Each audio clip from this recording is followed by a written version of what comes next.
अभी कुछ देर पहले आप सबने देखा होगा, आदरणीय प्रधानमंत्री जी ने एक साथ 65 लाख से अधिक प्रॉपर्टी कार्ड यानी ग्रामीण आवासीय अभिलेख एक साथ उनका स्वामित्व उन 65 लाख ग्रामीण नागरिकों को उपलब्ध करवाया है। और मुझे बताते हुए प्रसन्नता है कि इसमें सबसे अधिक जो घरौनी है वह उत्तर प्रदेश के लोगों की है, जो 45 लाख से अधिक है, यानी 39,501 ग्राम पंचायतों के 45,35,000 से अधिक घरौनी आज उत्तर प्रदेश की है। इस अवसर पर मैं आदरणीय प्रधानमंत्री जी के प्रति हृदय से आभार व्यक्त करते हुए इस पूरे कार्यक्रम के साथ लगे हुए राजस्व विभाग के जो अधिकारीगण हैं, जो कर्मचारीगण थे, उन सबको धन्यवाद देता हूं और प्रदेश के उन सभी 45,35,000 से अधिक उन ग्रामीणों को जिन्हें पहली बार उनकी प्रॉपर्टी का राइट प्राप्त हुआ है, ये प्रॉपर्टी कार्ड प्राप्त होने पर हृदय से बधाई भी देता हूं।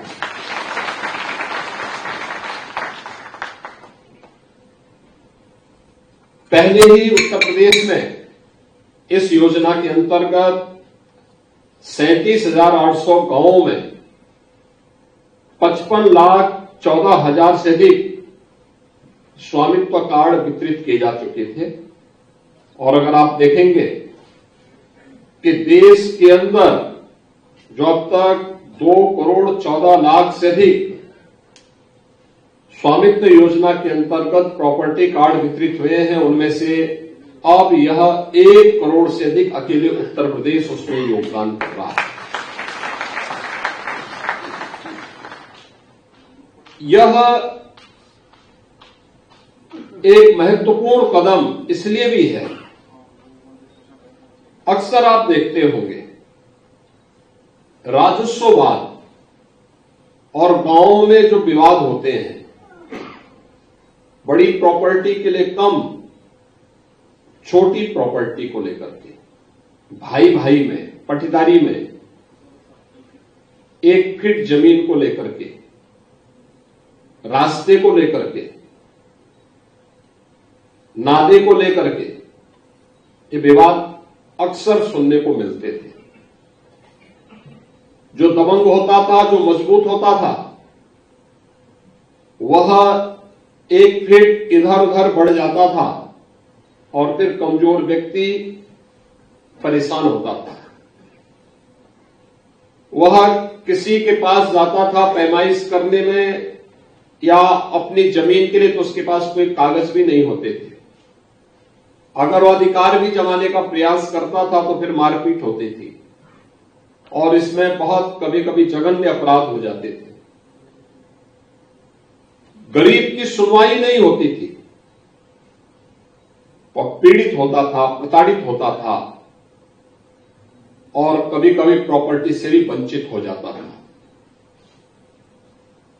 यह पहली बार है जब तकनीक का उपयोग करते हुए ड्रोन सर्वे के माध्यम से, फिर गांव की खुली बैठक में बाकायदा चूना डाल करके ड्रोन सर्वे के आधार पर गांव की पंचायत खुली बैठक होने के बाद फिर जो सहमति बनती थी, उस सहमति के आधार पर फिर यह अभिलेख तैयार होते हैं, जो ग्रामीण आवासीय अभिलेख हैं, घरौनी के रूप में, जिन्हें आज प्रॉपर्टी कार्ड के रूप में प्रधानमंत्री जी ने वितरित करने की कार्रवाई प्रारंभ की है, वह वितरित हो रहा है। ड्रोन सर्वे में कहीं भी कोई 1 इंच इधर-उधर नहीं कर सकता। एकदम जितना जिसका आवास होगा उतनी ही प्रॉपर्टी उसको प्राप्त होगी। नहीं तो होता क्या था, अक्सर लेखपाल के जेराब में ही सब कुछ समा जाता था और वह थोड़ी बहुत इधर उधर कर लेता था तो वह 2-3-4 फुट तो इधर वैसे ही चला जाता था। तो जमीन दबाने वाले लोग आसानी से एक गरीब को प्रताड़ित कर देते थे, उसका शोषण कर लेते थे। लेकिन अब टेक्नोलॉजी इतनी आगे बढ़ चुकी है कि वह यह नहीं कर सकता, और यह तकनीक का उपयोग करते हुए 1,09,000 गांवों में हम यह प्रॉपर्टी कार्ड आसानी से वितरित कर पाएंगे। यह 1 करोड़ से अधिक लोगों को अभी से प्राप्त हो चुका है। जो अब थोड़े बहुत 25,000 के आसपास बचे हैं, इसको भी बहुत शीघ्र उत्तर प्रदेश में सर्वे का कार्य पूरा होने के बाद यह भी बहुत शीघ्र उन लोगों को प्राप्त होगा। यह पहली बार आजादी के बाद पहली बार प्रॉपर्टी का कार्ड ग्रामीण क्षेत्र में आबादी की जमीन पर बसे हुए लोगों को प्राप्त हो पाया है। मैं इसके लिए प्रदेश के उन सभी परिवारों को हृदय से बधाई देता हूं। आज इस दिशा में बहुत सारे कार्य हो रहे हैं। खासतौर पर उत्तर प्रदेश के अंदर जो भी 57,000 से अधिक ग्राम पंचायतें हैं, इन ग्राम पंचायतों में एक ग्राम सचिवालय के निर्माण का कार्य, हर गांव में भी कुछ रोजगार की सृजन हो सकते हैं। आपने देखा होगा कि स्वामित्व योजना में प्रॉपर्टी कार्ड का जब स्वामित्व आपको प्राप्त हुआ है, अब आप उसको बैंक में गिरवी रख करके उससे लोन लेकर के अपने व्यवसाय को आगे बढ़ा सकते हैं। लेकिन लोन लेने के पहले इस बात की जानकारी होना कि जिस क्षेत्र के लिए, जिस कार्य के लिए आप लोन ले रहे हैं, उसकी सही जानकारी होना, जिससे बैंक का पैसा समय से रहते आप भर भी सके, वापस कर सके। अन्यथा जब हम समय पे पैसा वापस नहीं करते हैं तो वही हमारे लिए एक समस्या खड़ी होती है। इसलिए उसकी जानकारी लेना, इसके बारे में आपने देखा होगा कि कुछ लोगों ने कितना अच्छा काम किया है। वह कार्य अब आप इस प्रॉपर्टी के माध्यम से आसानी से कर पाएंगे और उसके माध्यम से आप अपने जीवन में कुछ नया करने में सफल हो सकते हैं। अब आपको इस बात की चिंता नहीं कि आप जहां पे आपका मकान है इस पे कोई दबंग या कोई दूसरा व्यक्ति जबरदस्ती कोई कब्जा नहीं कर पाएगा, क्योंकि वो सारा का सारा रिकॉर्ड राजस्व विभाग के पास मौजूद हो चुका है। अब कोई भी व्यक्ति आपकी जमीन पर कब्जा नहीं कर पाएगा। लेकिन हमारी ग्राम पंचायतें भी अब रोजगार के सृजन के माध्यम बन सके। हर ग्राम पंचायत में एक ग्राम सचिवालय के निर्माण की कार्रवाई को लगभग पूरा किया जा चुका है, और मेरा यह मानना है कि आज नए भारत के नए उत्तर प्रदेश में हर ग्राम पंचायत अपने यहां 5 से लेकर 7 लोगों को रोजगार अकेले ग्राम पंचायत दे रहा है। खासतौर पर ग्राम सचिवालय में वहां पे एक कंप्यूटर ऑपरेटर भी रोजगार सेवक के रूप में कार्यरत है। उसी गांव का कोई पढ़ा लिखा नौजवान, उसका चयन इस आधार पर हुआ है। उस गांव में ही वह व्यक्ति गांव के लोगों को जिन कार्यों के लिए उन्हें ब्लॉक में, तहसील में और जनपद में आकर के भटकना पड़ता था, जाति प्रमाण पत्र के लिए, आय प्रमाण पत्र के लिए, निवास प्रमाण पत्र के लिए, ऑनलाइन वह सब उसको उस ग्राम सचिवालय में ही वो उपलब्ध करवा सकता है। एक रोजगार वह प्राप्त हुआ। गांव का वित्तीय लेन देन गांव के अंदर हो, वीसी सखी उसी गांव में मौजूद है। वह भी गांव की ही बेटी या गांव की ही बहू है। यह भी गांव में एक नया रोजगार यह भी सृजित हुआ है। गांव में fair price shop, model shop के रूप में वही खुले और उसमें छोटा सा वेयर हाउस भी बने। यह इसके पास बन गया, एक व्यवस्था हो गई। एक व्यक्ति को, 1-2 लोगों को वहां रोजगार मिल सकता है। एक तो था ही, लेकिन उसके साथ उनको ये भी सुविधा दी गई है कि अब आप फेयर प्राइस शॉप में केवल सरकारी राशन ही नहीं बल्कि अन्य व्यावसायिक गतिविधियों को भी आगे बढ़ा सकते हैं। गांव में कन्वेंशन सेंटर का निर्माण, शादी ब्याह का है या कोई भी मांगलिक कार्यक्रम या कोई भी अन्य कार्यक्रम करना हो, उसका निर्माण भी वहां पर हो। कम से कम 1 से 2 लोगों को वहां कार्य मिल सकता है।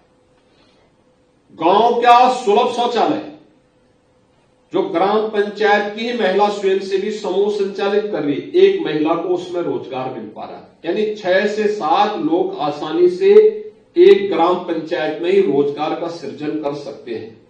और अगर गांव थोड़ा जागरूक है तो वहां मछली पालन का काम कर सकते हैं। गांव के तालाब में, गांव में कुम्हार जाति से जुड़े हुए, प्रजापति समुदाय से जुड़े हुए लोग हैं, बर्तन उद्योग के साथ भी जुड़ सकते हैं। बड़ा कार्य उसके माध्यम से भी हो सकता है। महिला स्वयंसेवी समूह थोड़ा भी जागरूक है, वह और अच्छा काम वहां पर किसी भी अन्य योजना के माध्यम से कर सकती है। तो बहुत कुछ संभावनाएं बन सकती हैं और इन संभावनाओं में ये प्रॉपर्टी कार्ड आपके लिए भी एक नया अवसर प्रदान करेगा। सरकार का पूरा ध्यान है कि राजस्व के वादों का एक समय सीमा के अंदर निस्तारण हो, पैमाइश की कार्रवाई हो या फिर नामांतरण से जुड़े हुए, लैंड यूज से जुड़े हुए जो मामले हैं, समयबद्ध तरीके से इनका निस्तारण करते हुए समाज के अंतिम पायदान पर बैठे हुए व्यक्ति को न्याय प्राप्त हो। और यही कारण है कि जब विकास तेजी के साथ आगे बढ़ रहा है तो निवेश भी न केवल अब शहर में बल्कि ग्रामीण क्षेत्र में भी बन रहा है। अब तो ग्रामीण क्षेत्र में भी अच्छे अच्छे संस्थान तैयार हो रहे हैं। मुझे पूरा विश्वास है यह प्रॉपर्टी कार्ड आपके जीवन में एक नया परिवर्तन लाने में सफल होगा। मैं राजस्व विभाग से इस बारे में अवश्य कहूंगा कि बाकी जितने बचे हुए गांव हैं जिनमें सर्वे होना बाकी है, सर्वे ऑफ इंडिया के साथ बातचीत करते हुए ड्रोन सर्वे की कार्रवाई को समयबद्ध तरीके से आगे बढ़ाते हुए आवश्यकता पड़ती है तो जो ड्रोन दीदी हैं उनके ड्रोन का भी उपयोग किया जा सकता हो तो उसका भी उपयोग किया जाना चाहिए।